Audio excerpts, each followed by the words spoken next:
He's a great monarch. Do you know we can't do a right turn that time? Sorry? We Okay. can't do a right I turn. know. So we got no way. You know, that's fine. Don't do the right turn. Yeah. So then put it down. So we're going to arrive in a minute into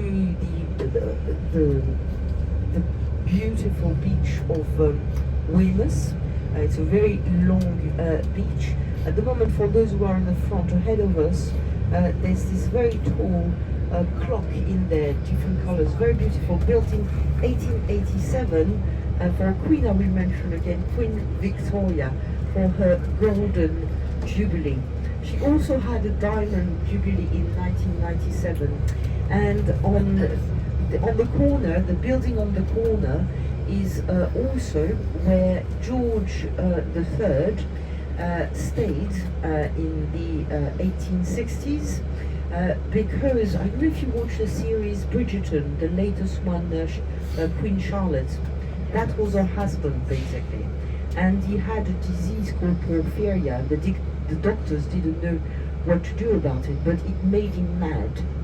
And so there was actually a movie in the 1980s called The Madness of King George, and that was him. And so he used to come to Weymouth in the 1860s quite often to try to take the water, come into the water. And for those of you who are on the right, as we pass the corner, at the end there's a statue of him in bright colors on the big pedestal, with also the little chariot. And you can just about see the white thing underneath is like the little chariot on wheel that used to take him inside the water, and used to open the door and then go in the water. And he's the one who made famous coming to the beach, and from then on was built a lot of houses in the 18th century, some of which you can see on the left hand side for people to come on holiday at the sea and maybe make their health a little bit better. So there's a very, very beautiful view now of one part of the Jurassic coast in there. Now, these houses, they call Georgian architecture because in the 18th century, all the kings were called Georges. Very easy.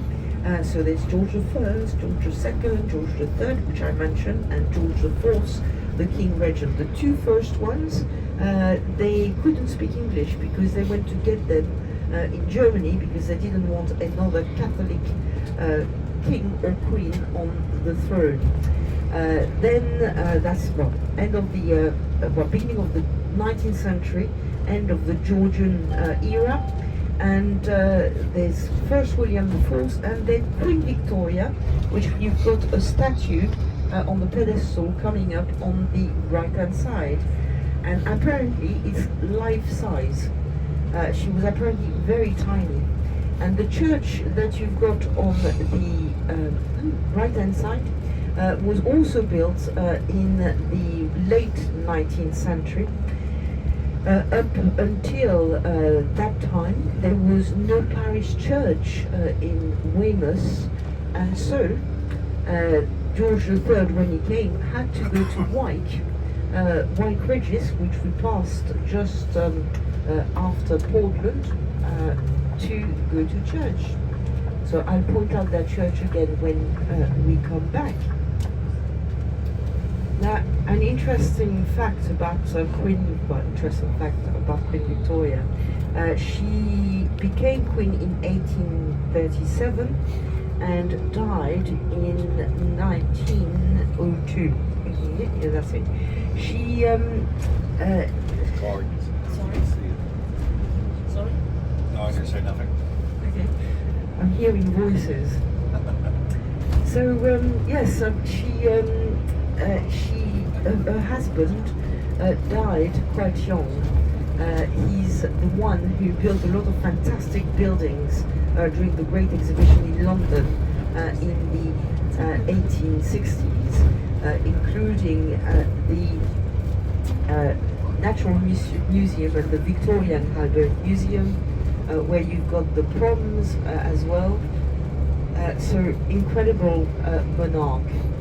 But at his death, Queen Victoria was so sad that she retired on an island which is in the south of England, not far away from here.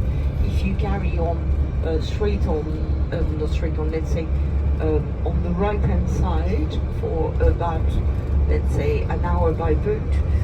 It's called the Isle of Wight, and she had a house